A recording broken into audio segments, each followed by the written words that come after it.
Brown 45! Brown 45! Hot, hot, hot, hot, hot, hot! You are listening to Any Given Sunday, Australia.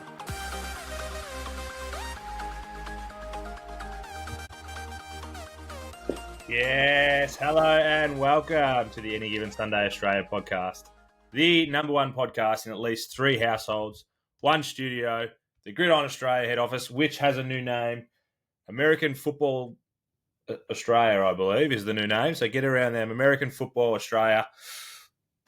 Everywhere. I don't know if you had the chance this week. Make sure you go back and have a listen to our James McClintock chat. He was huge. Me and Danny Boy got in the studio with him because we're huge in Atlanta now. So make sure you get on, have a listen to that.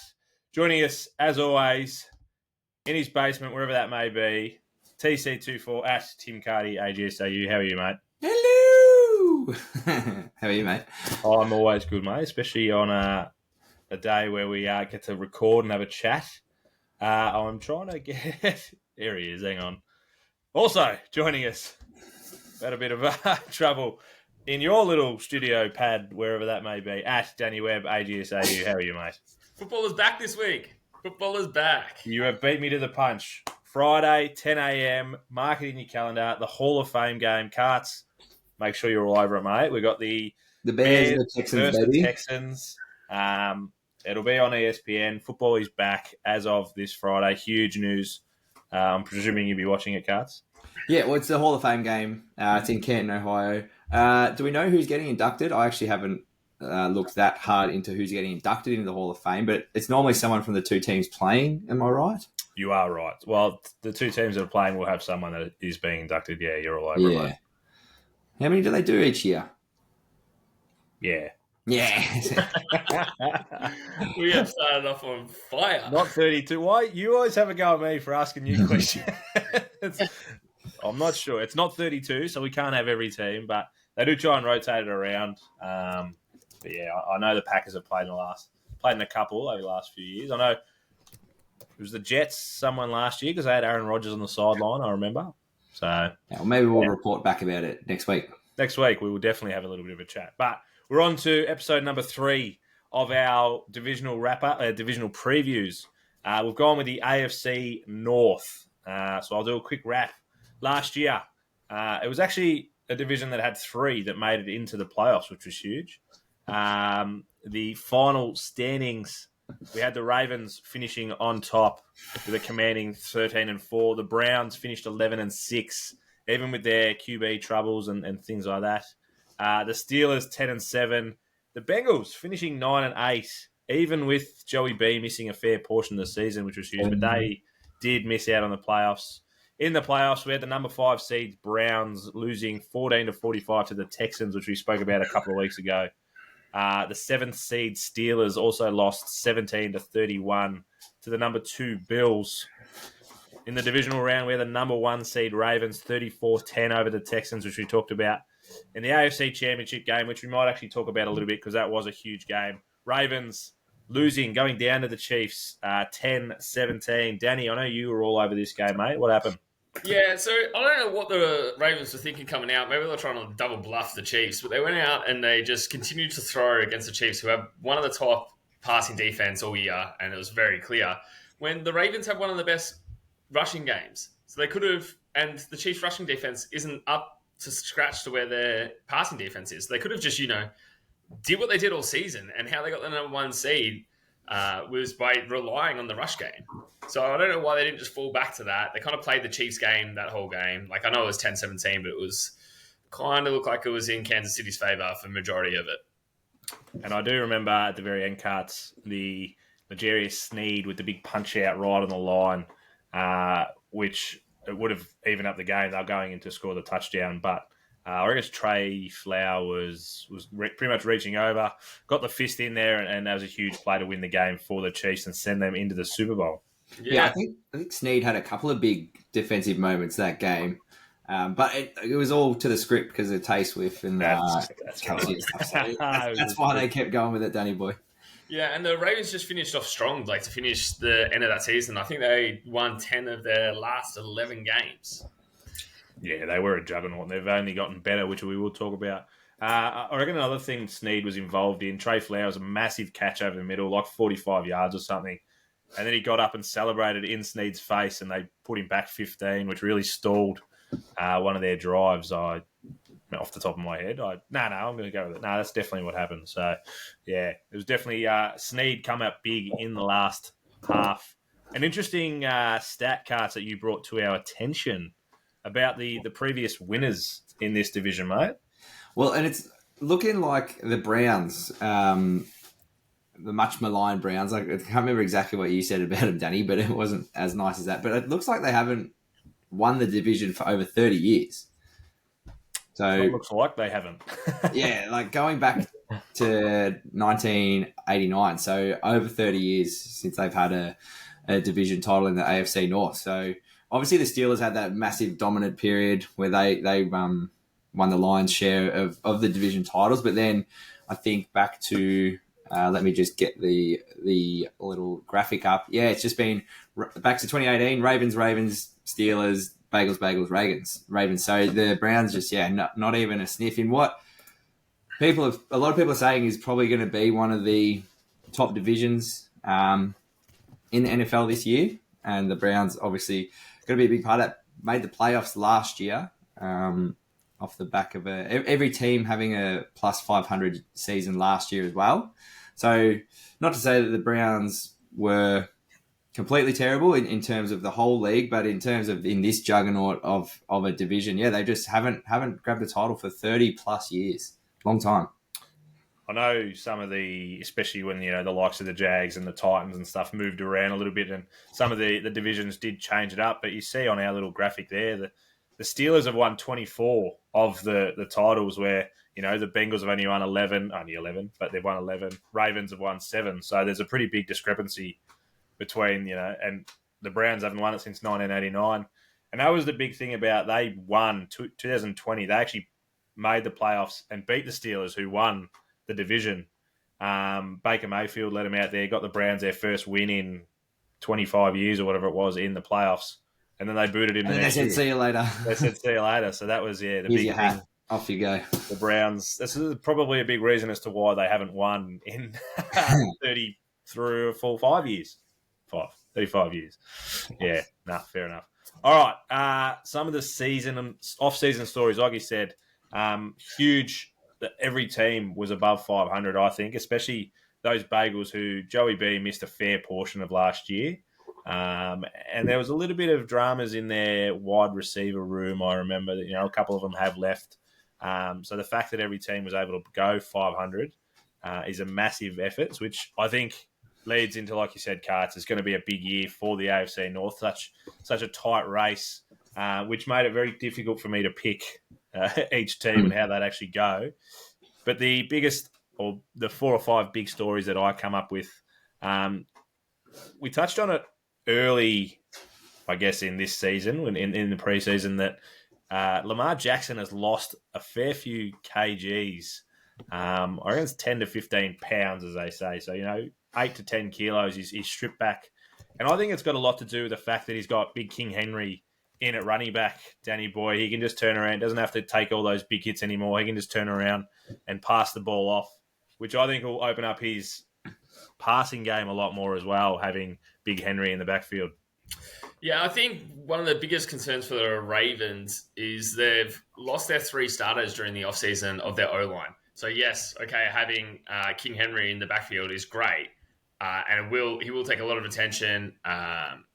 Lamar Jackson losing that weight, probably to make himself a better passer.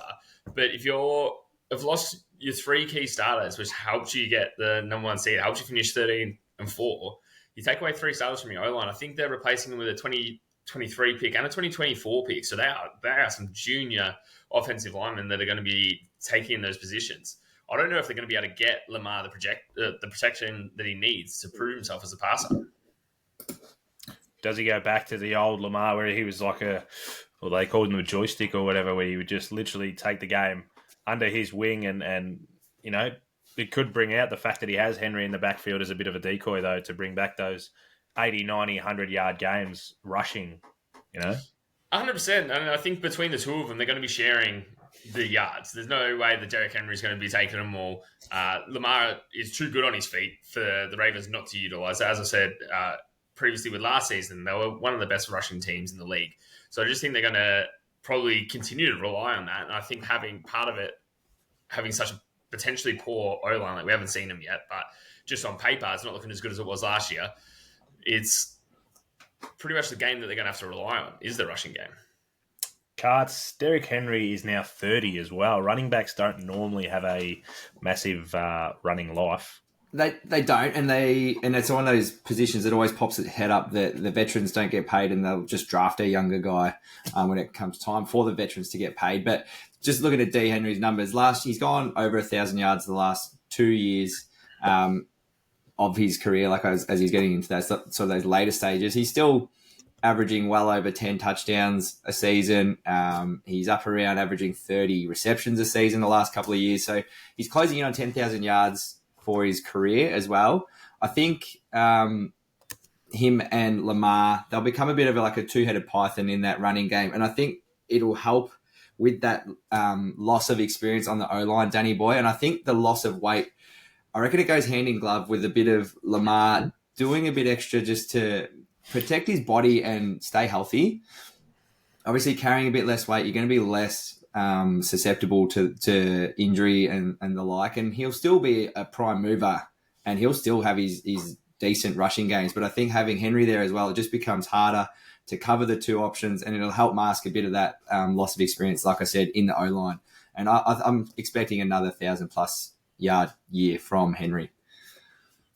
They're also playing, as you said, about the protecting yourself, and they're also playing the NFC East. So a lot of snow games, a lot of heavy, wet games as well. So to be able to turn around and give it to Henry and say, you can take the bulk of these, I reckon it's going to help him a fair way. Let's share this load today, mate. I think 2-3 years ago, he couldn't get on the field. Like his back was cooked, and, he was pretty injury prone he was pretty good last year off the top of my head, but before last year was one of his better years, but he did have that. That was the question mark on him, was can Lamar stay healthy? Yeah, absolutely.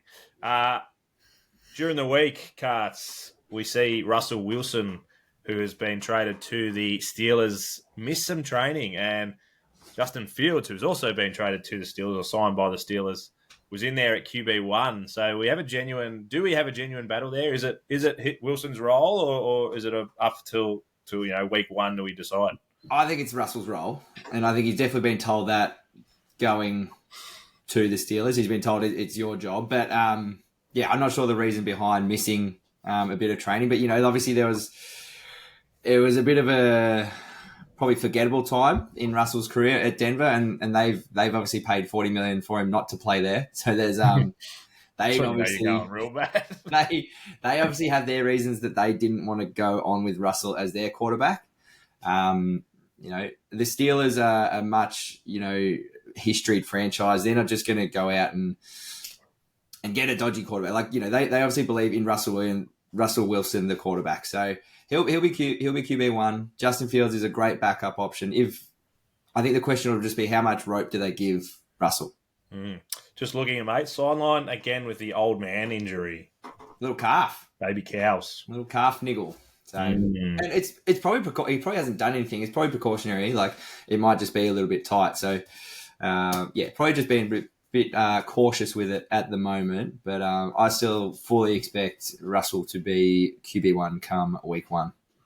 And Danny Boy, over to you, mate. I'll ask you a quick one before you have that opinion. They're pretty much a similar type player, realistically. Do you see the older version better than the younger version, or do you have an opinion? That was exactly going to be my point. You must be reading my mind. I was going to say, am I the only person that thinks they're the exact same player? One's just a generation below. The way that Wilson reads the field is the exact same way that Fields does, which is he misses open players. He likes to throw to coverage. His ability to read when he's under pressure is not fantastic. And I feel like Fields was exactly the same.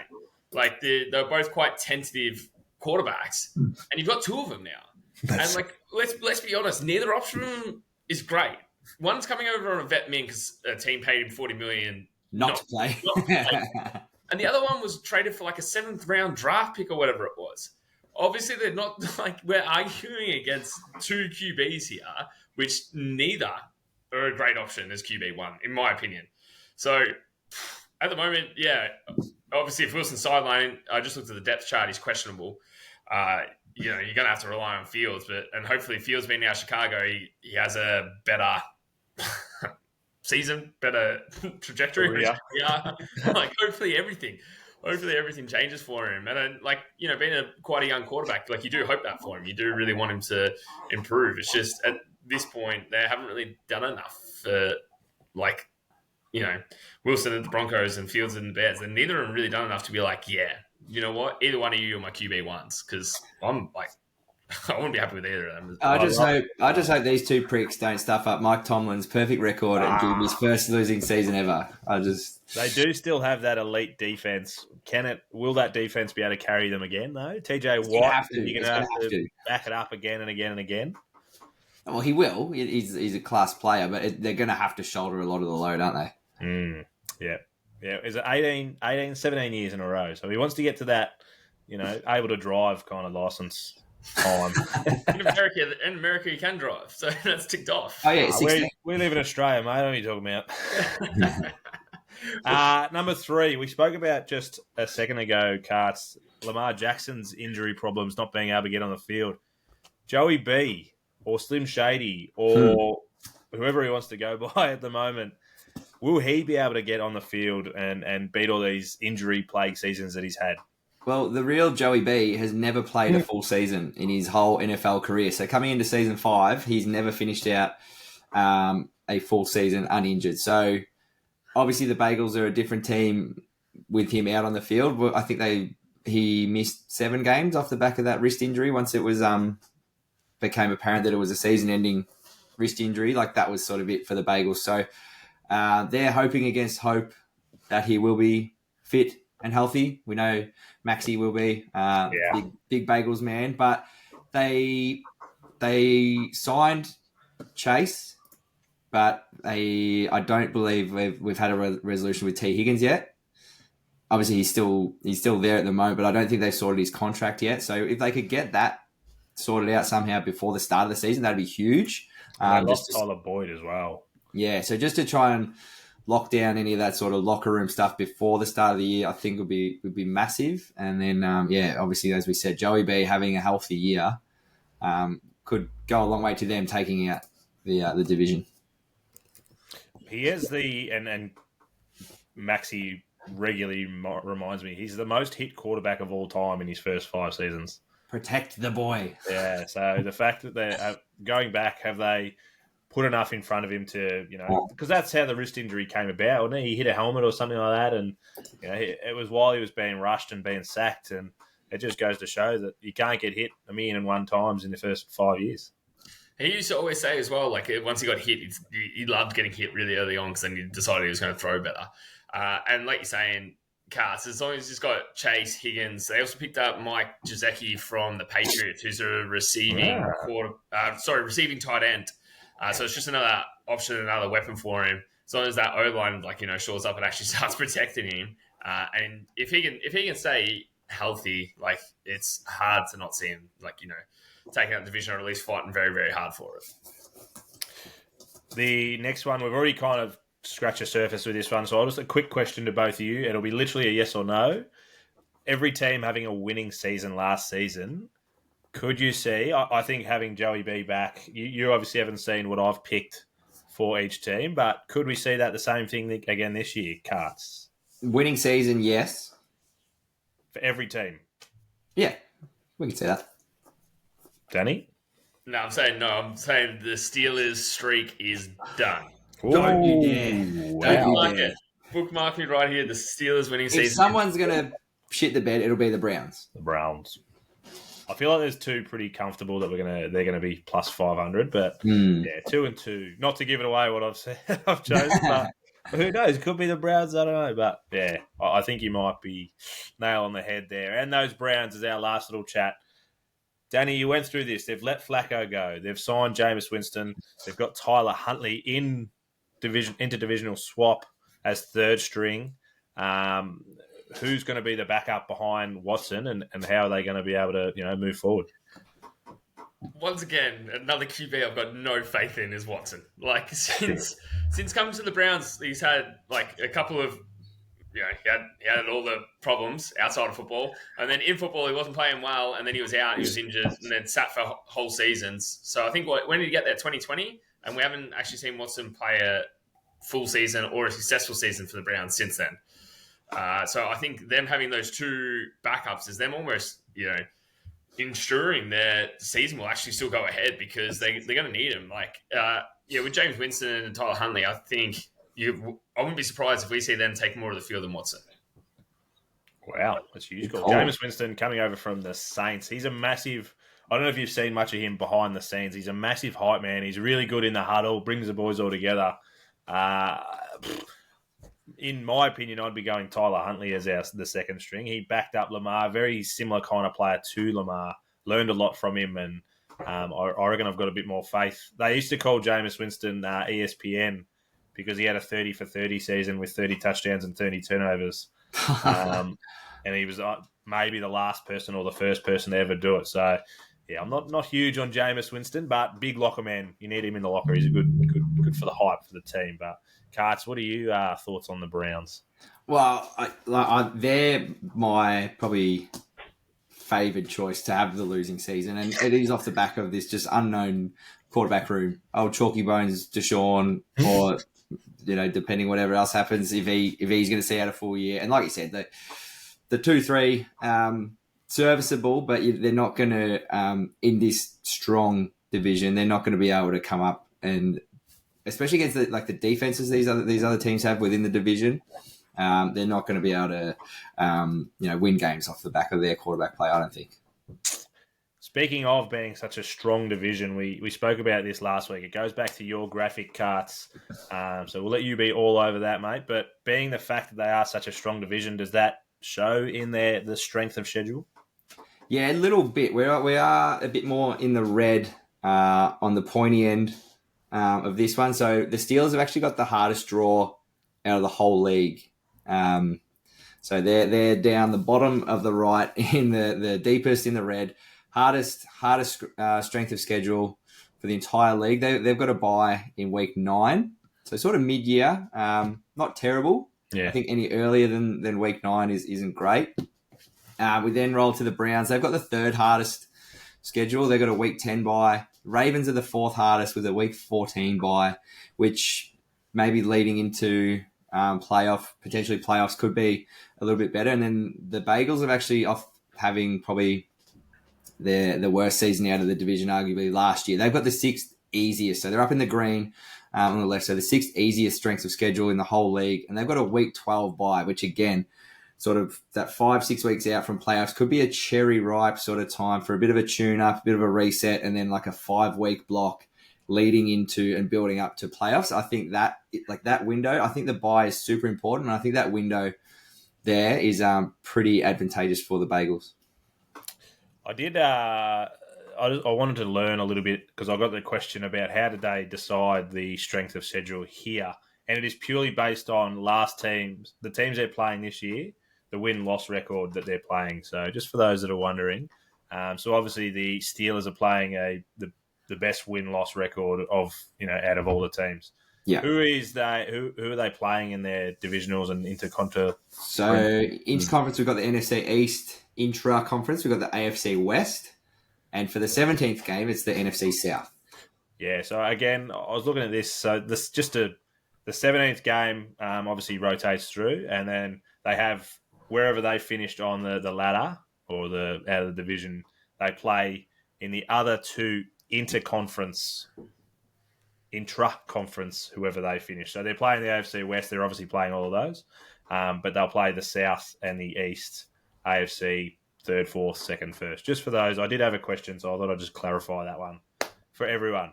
Yeah, cool. All right. So, again, I picked each team and how they went, and it did seeing all those, and it'll be interesting to see, Danny, you've got the unders, overs, how I went. I'm going to start with who I thought will be the bottom, and no surprise, Karch, you knocked it on the head. I've got the Browns. I don't mind that week 10. I reckon they've all got pretty decent buys, 9 to 14. Not too bad, but I've got the Browns going 8 and 9.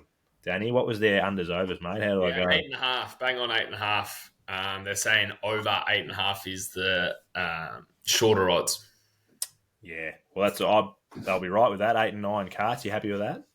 I think I'm happy with that. Like, I kind of expect everyone to have a winning season, but if someone's going to shit the bed, it's going to be the Browns, so I don't mind it. And Danny boy? I'm the opposite. I reckon the Browns are going to be over 500, and the bookies agree. The reason I got to the 8 and 9, I gave a lot of these guys when they were playing each other, the home game advantage. So a lot of them were knocking each other off. But the Browns and the Steelers, they really had the back end of their season where it was, Chargers away, Chiefs away. It just felt like, everyone got a win against the Raiders, but that's all right. It just felt like they had both the Browns and the Steelers, some really back end heavy kind of games. So I remember going through, I reckon halfway, I had the Browns and the Steelers actually right up there, but then they fell away in the back end of the season. So just to give it away, I do have the Steelers who've got the week 9 bye, and I've got them finishing 9 and 8, just kind of flipping on the Browns. Danny boy, what are your thoughts? So once again, the over-under is at 8.5, but the shorter odds are on the under, so the bookies are thinking they're going 8 and 9. And as I said to you before, this is the year the Steelers are having that losing season. Carts? I disagree. And off the back of last year, the Steelers actually had the best record in the division of 5-1. The Browns and the Ravens split it 3-3, and then the Bengals had the worst of 1-5. So they're quite strong within the division, the Steelers, and then they are very strong at home as well. So for outside conference teams coming in, so I still see them having a winning season. I don't like it. They're very strong within what is a strong division, and they're going to win enough games outside that they're going to have another winning season. Nice. For those that can see the widescreen, just say hello to Sarge walking outside. That was good. And again, the Steelers at home, it was so hard to pick against them at home. I didn't know they had the 5-1. That's huge. I was actually shocked. I knew they went okay, but I didn't realize they swept the Ravens. Like they were so dominant within the division last year. Obviously they didn't have the strongest quarterback room last year. Yeah, KP, Kenny Pickett. Yeah, I did kind of looking at Rudolph and Kenny Pickett. I did have a little bit of faith in Wilson that maybe he can turn it around. You've got George Pickens on the outside. Najee Harris, what kind of years he going to have in the backfield? So I don't know. I put a little bit maybe in Danny's eyes a bit too much faith in those guys. I can just see it now. George Pickens throwing his hands up in the air and complaining because Russell wouldn't hit him when he was open. Getting out of here. Getting out of here. So.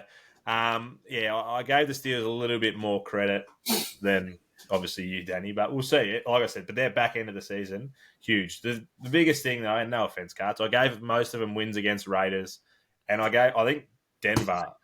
I'm going to say it early. I think Denver are going to be the worst team in the league. So there was 4 wins there against Denver as well.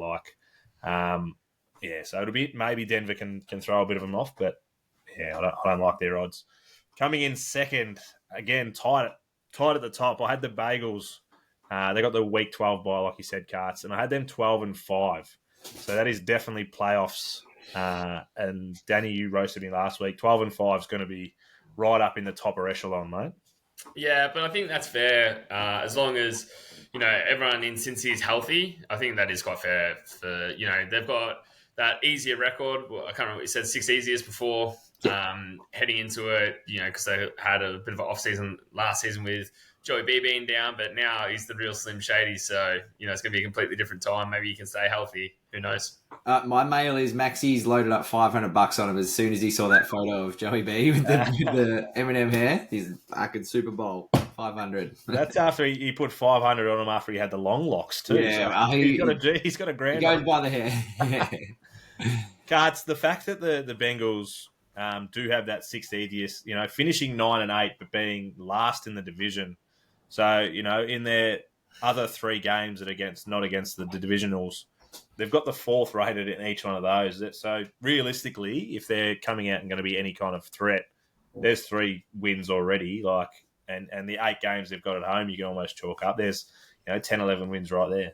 Well, and maybe this is just one of the stars that needs to align for the Bagels, and the other massive one is obviously Joey staying healthy. But this could really play into their favour. And as I said before, I'm pretty bullish on when this bye is and how you use it, and having that 5-week run up to the 5-6 week run up to the playoffs. I think that's really good timing. Get your team cherry right leading into the playoffs. I'll be pretty bullish on the Bagels this year as well. And the Ravens, I had them week 14 bye, going 13-4. There was a couple of games them, and I reckon they played the Bagels late, if not maybe even the last game. Carts, if you don't mind checking that out. And it was the toss of the coin between those two. So either team could have been that 13-4. They got the Browns in week 18. Yeah, 13-4 could be, number 1 seeding, I think. Yeah, absolutely. And over-under is sitting quite low at 10.5. I think that's easy. Smash the overs on that. Load up. And the Bengals are 10.5 as well. You can almost multi those two together. As long as everyone stays healthy, it's the key. It's going to be the key for this division as a whole. As long as everyone on the Ravens and everyone on the Bengals stay healthy, they should be doing it. I disagree with you, though, T-Mac, because as I said before, with the Ravens O-line being so young, so junior, I don't know if they're going to be able to have the protection that Lamar's going to be able to actually use his passing game all that much. And I know they can probably win games on their feet, but they're not going to win them all. So I reckon switch those. I reckon have the Bengals number 1 and then have the Ravens coming in second. Yeah, that's fair. It was literally going, home. I'll give them the advantage at home. And it was tough to pick, 25 weeks out. Carts, what do you have? Do you see the Ravens going on a bit of a tear? I don't expect them to drop off from last year. And if anything, the D. Henry pickup will help mask a bit of that loss of experience in the O-line that Danny Boy is pretty concerned about. No, it's fair enough too. If you can't protect Lamar and he does get injured, their season's shot. It's so dependent on staying healthy and Lamar being out there. But I think it does. It helps. It creates another element for that offense to be more dynamic, and also the leaner Lamar. I like that. A little bit less injury prone. So no, definitely don't see him dipping. Going on a bit of a tear. Yeah, the time is now for the Ravens. Yeah, such a huge. We've almost made a case, especially for the Ravens and Bengals. It's going to be a massive, massive, bloody strong division. But I also think, speaking about it, Mark Andrews missed a few games last year. He is Lamar's, blanket. Yeah. Whenever he's in trouble, he just finds that big M Andrews and hits him up. So the fact that he could be healthy going into the season, King Henry taking off a bit of pressure, the Ravens are going to be dangerous, and it's reflected in the AFC North winning. Or what Sportsbet's putting out there. They've got the Steelers right down the bottom. Did you say the Steelers are going to shit the bed, Danny? Is that right? I sure did, and they agree. Yeah, they've got them at $8. The Browns at $5. So they're the 2 outsiders. Are any of you boys going to jump on those? No. I don't think I can bet on the Steelers knowing that they're going to have a losing season. Can I bet on that? That I'll jump on. Well, there is a will they make the playoffs, but I'm sure it's pretty low. Maybe a little tickle at the Steelers. Ooh, at $8, don't hate it. Maybe. Yeah, it's to win the North. It's not to make the playoffs. So that's the biggest thing.